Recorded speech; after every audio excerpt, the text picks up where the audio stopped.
Baldur's Gate 3. There's been a lot of people talking about this game. We're going to talk about this game because everybody on the panel has been playing this game. I haven't been playing the game this week because I had elbow surgery, and so I've only been playing Vampire Survivor, but I played more Baldur's Gate than both of these guys combined because I was unable to put it down for the last couple of weeks.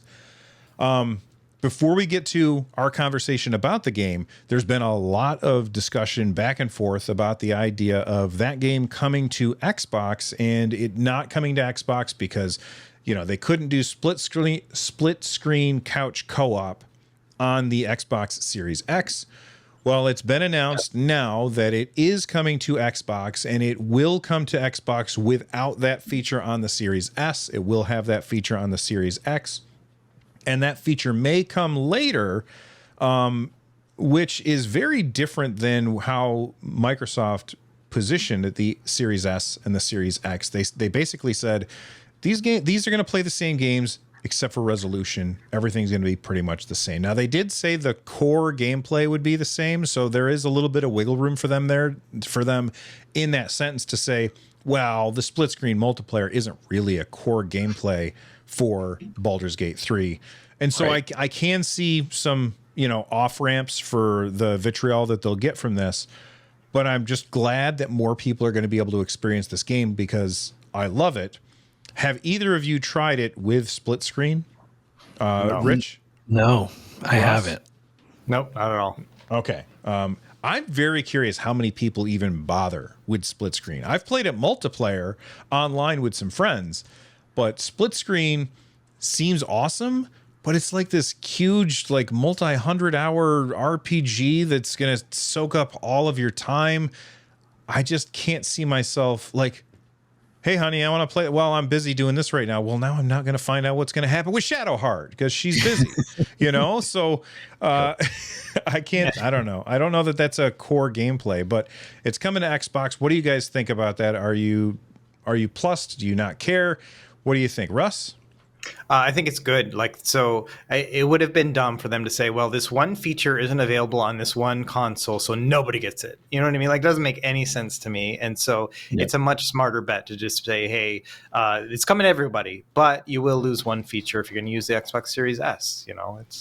It's the same thing like with the, there are perks for having the Xbox Series X, and it's okay if this is another one of those perks, I think if you had polled Xbox Series S owners and you said, you'd let them know you can get this game, but you're not going to have split screen, they would have been like, yeah, let me get it. Right. They'd have been dying for it. So I assume everybody's happy. This is a win-win. I don't see any reason. Sure, there will be people that are going to kind of disparage it and say things like the Xbox Series S is holding back the generation and things like that. But I think it's a win for everybody. I think also there was another game. I don't know what it was. Maybe it was the next Forza that there were like some features that are going to come later. And I think one of them was like split screen, or maybe it was removed or something like that. So, split screen is a very demanding feature. And yeah, I can't imagine that you're going to be able to do that all the time on the Series S. Yeah. The same thing happened with Halo. Halo, like they said, split screen is coming. Split screen co-op is coming later for Halo, and then after quite a long time, they said actually we couldn't get it to work, so we're done with that. And then you're not wrong, Rich.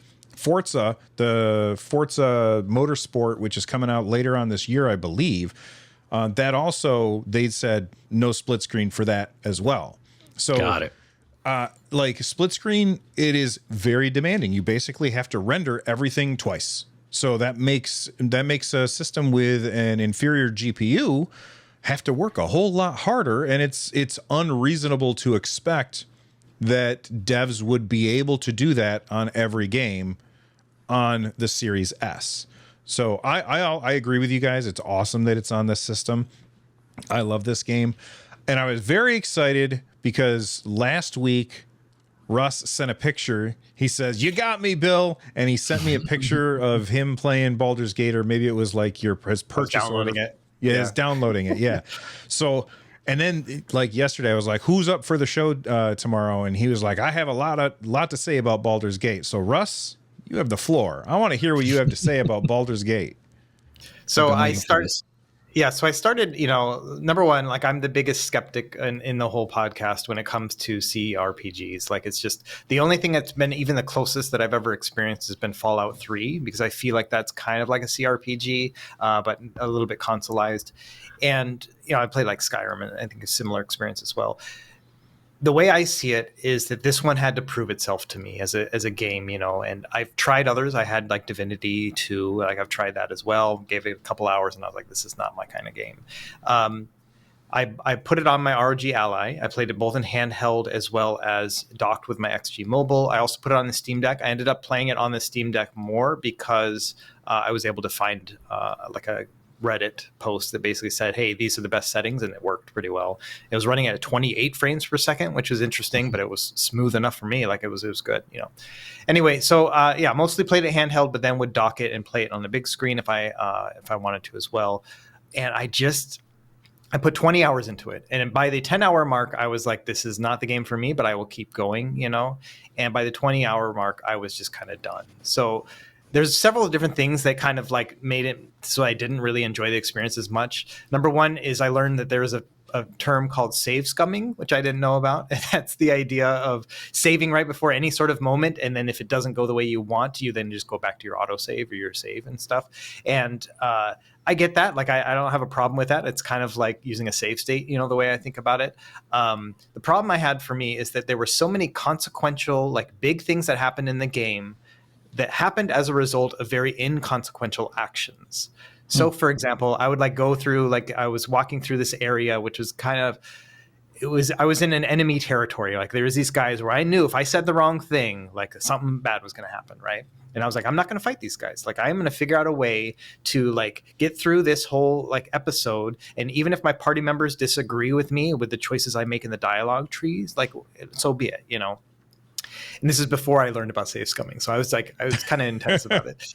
And so I'm going through and I went through and something happened. Like I thought I was doing the right thing and it turned into a battle. And I think the developer made it that way. And that's the other thing is like, I'm not sure when something crappy happens in the game. I'm not sure if it was supposed to happen, if it was a bug, or if the developers wanted to give me like that total freedom, like it leaves me questioning whether or not I'm supposed to reload a save game and if that was supposed to happen, which always just kind of fills me like this feeling like, oh, I don't think I'm playing this game right, So anyway, I get to this point and it turns into a battle. And not only that, but there was apparently some sort of like, I don't want to give any spoilers. There's somebody there who I was supposed to kill. And if I killed that person, it would basically, then everybody else wouldn't know that I was the bad guy. But because I didn't kill that person, everybody thought I was a bad guy. So I'd walk into a room, and if that person of that like race or whatever was there, battle would start no matter what. I went through about 4 or 5 hours of battling and dying just to escape that place. I didn't know there was a fast escape or like a quick travel. I had forgotten that you could do quick travel. So I'm like, I have to get out of this place. Like we have to escape, guys, and like party member would die. I'm like, oh, reload the save and start all over again. And I did that for hours and hours and hours. And, all because kind of like part of it was a bug, but then also part of it was just like, I was in over my head and I didn't know what I was doing. And it wasn't fun. Like I wasn't having fun with it. I was having to reload saves and it felt like I was losing progress every time. In many games, like something like Mass Effect, where it has a decision tree and dialogue trees and stuff, you kind of know what you're doing when you say something crappy or something good. And you can kind of anticipate what it's like. It's a little bit on rails. You know what I mean? And that's the amount of freedom I like. When it's just full chaos like that, there's an Indonesian word for it called kacau balau, which is just like full on chaos. They use it when they're talking about traffic, basically.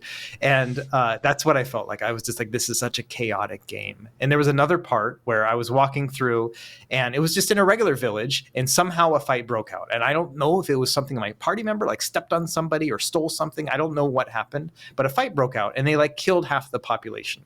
And they're like, yeah. And then like all of a sudden a bunch of my quests were just like, you can no longer do this because the guy died before you talked to them, And I was like, okay, it is what it is, like I don't know those people and they're all dead. And I lost on some of that game.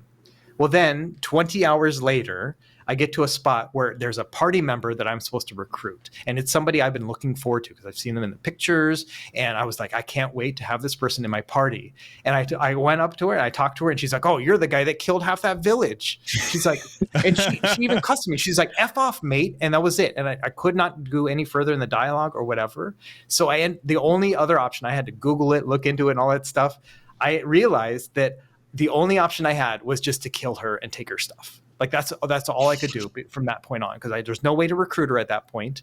And if I want to at least get some of her stuff, I could do that. That's the only net benefit. So this person who I was planning on spending the rest of the game with, I murdered, and I did not feel good about it. It sounds like you could have just not murdered them also. Like you can't have them in your party. But it sounds like you could have kept playing the game without. Okay. I was hoping that maybe later on in the game they would show up and be like, you know what, you are a good person. I'll join your party now. But no, I looked it up and they're like, no, you'll never get that person again. And I was like, screw it, I'm taking your sword then. Yeah. So that was the point where I stopped playing, and I was just like, you know what, this is 20 hours, and this is just. I love the fact that there's all this freedom and stuff, but I want to play the best version of that game possible. And I couldn't, because I couldn't get the people I wanted because of decisions that I didn't even know I was making 20 hours before, and it just kind of turned me off. Like it was just too much. I guess the way to fix it is to play the game all over again, but I'm not doing that. I'm not putting another 20 hours from start. So I think the perspective of like a best playthrough is the one that's wrong here, right? Like because like what you're saying is best is like the most content. Like I get to have all the party members. But the fact that you have this story that you desperately wanted this person to join your party, but you had screwed them over like many moons ago, and so they wouldn't join your party no matter what you did is an amazing story that you now can tell. And so that to me is the best experience. I do get what you're saying though. Like I've had that too, where like, you're not getting the content, you're not getting the party member. And so I do get that, but it's the story that you were able to tell.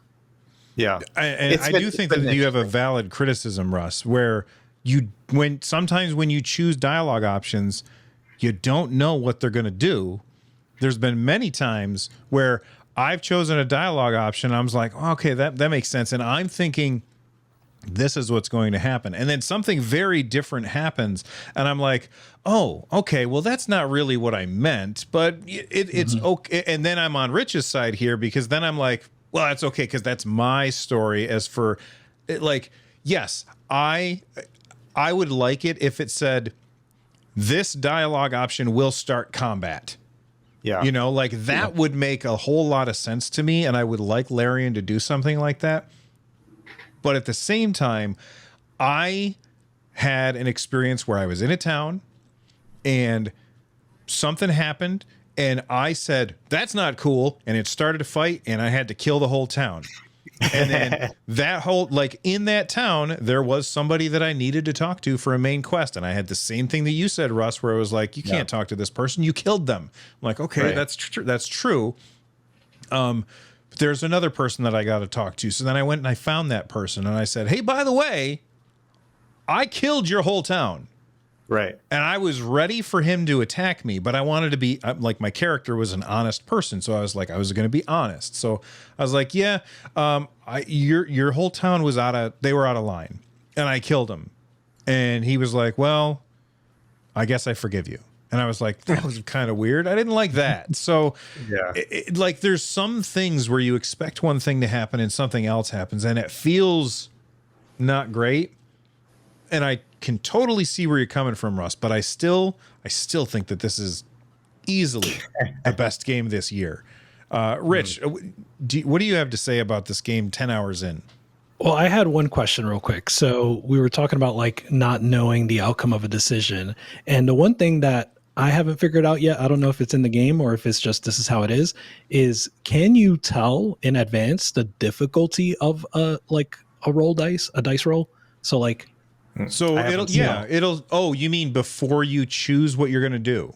Yes, exactly. No, you can't. So you can have a conversation. Russ is like a vendor and I want to try and buy something from him and I want to sweet talk him a little bit. So, I choose to sweet talk him and then a dice comes up and it's like, my target is 23. I'm very unlikely Right. to roll 23 on that. So I know that that's going to fail. And now maybe he's going to be mad at this shopkeep is going to be mad at me because I tried to sweet talk him or something and I failed the roll. That's happened many times where I'm like, That's so many I kind times. of wish I could go back. Like I clicked Yeah. that. Oh, DC 17. Maybe I'm going to go back because I got a -1 to intelligence. Yeah. Yeah, so I would like to see the difficulty. I like choosing the different options just to see how they go. Not to see the different difficulties, but just to literally see like the branching narrative. I always find that interesting. But overall, I think the game is, yeah, I think it's phenomenal. I'm not a big CRPG player, not because I don't like the genre, just because I haven't had a lot of opportunity to try it. And these are like 60+ hour games all of the time, right? So I just haven't had that opportunity to invest that. But I'm enjoying it. I kind of ran into a similar thing as Russ yesterday when I was playing, where I was looking to save a person and I was looking to negotiate with them. And if you know, there's the main way to negotiate with people, but you kind of run out of it, right? There's like a cooldown on that. Yeah. Yeah. And so I'm like, oh, I can't do that. And so I end up going through this path where I end up angering the group of people, and now I have to fight them. And I do pretty good, but there's one person left and I realize he's running away, but I have this other person that I can't leave. So I have to attack this person that I'm next to. Otherwise he's going to get me before I run away. And I don't know where this person is running away to. So I finish this fight and then I find out that that person went to like sound the war drum, and now all their friends are coming, and I actually had a chance to win that fight, but now I'm overwhelmed with the numbers, and so I can't, and I lose that fight, and I do have to reload my save. But just to have that experience, it was pretty, like, I could have reloaded the save at any point, but I wanted to see what it was like. I knew that I may be killing some like characters in the story, but I at least wanted to see what that path led me through. I may have save scummed after that, but I thought I wanted to see that fight to see if I could finish it. Yeah, it's interesting for me. It sounds like D&D. That's what it is. It sounds just like D&D. What were you going to say, Russ? I'm sorry. I was just going to say that, like, I'm such an empathetic player, like in the sense that like I embody my main character, and I it's a reflection on me. And so when I make a decision or whatever, it's like me making that decision. It's one of the things I like about gaming. It's like I'm putting myself in that magical world or whatever. And so there was one point where there was a burning building. Did you get to that part? I got to that in early access like 2 years ago. I haven't gotten to it in this playthrough though. So there was this burning building, and you're supposed to go in and like, hey, help these people, whatever. And I wanted to save everybody, and you just can't, like, there's not enough time, you know? And so I probably reloaded that save 20 times trying to figure out a way to game the game so that I could at least save everybody. Cause I don't want to, like, it's Russ playing this game, and Russ is not going to leave somebody burning in a building, you know? And so I wasted like a good 2 hours on something that probably should have only lasted about 10 minutes because of just the way that I am. And I wanted to just like do it, you know? And so that's kind of one of the examples of why I'm just, the way I play a game is a little bit incongruent with this one. If I had the time to devote to just this one game for the next year or two, then I think I would love it. But yeah, it's a little too much for me, unfortunately. I think playing like Russ is a totally like legit way to approach it. Absolutely. One alternative that I don't remember where I got this from, but one alternative that you might think of is playing as like a TV character or some other game character that you're like really familiar with. So like I've been binge watching Suits ever since it came on Netflix the last 2 weeks. And so now I'm playing as Harvey Specter, who is like a narcissistic but really effective negotiator. So I keep trying to like charm and sweet talk people, but also be a little bit of an a-hole. And it's fun to sort of disassociate myself and really try to embody another character. Yeah, that's funny. Yeah, I'm going so far. Like, I'm trying to get all the girls to fall in love with me. Like, I'm just doing, like, I want to be the nicest guy, like everybody loves, you know, it's just so dumb. But hey, awesome. You know what? Not every game has to be for everybody. And, you know, you were skeptical, but you still tried it. And like, if I was not enjoying it, I would not have put 20 hours into it. So I think that Russ absolutely gave it the college try. Nobody can fault him there. It's just not for him. But I think that shows that Russ and I don't like the same games.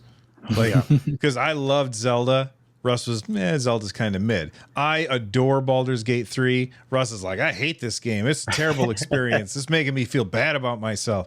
So, like, me and Russ, we should not take each other's advice on which games to play. I think that's something that we have figured out at this point. You and I are not going to do split screen multiplayer with that game. No. Well, and neither is anybody on the Xbox Series S. Hey everybody, Bill here from the Nerd Nest podcast. If you enjoyed this video, then you're probably going to enjoy the full episode, which you can find right here. Anyway, thanks for watching, and I hope to see you at the next one.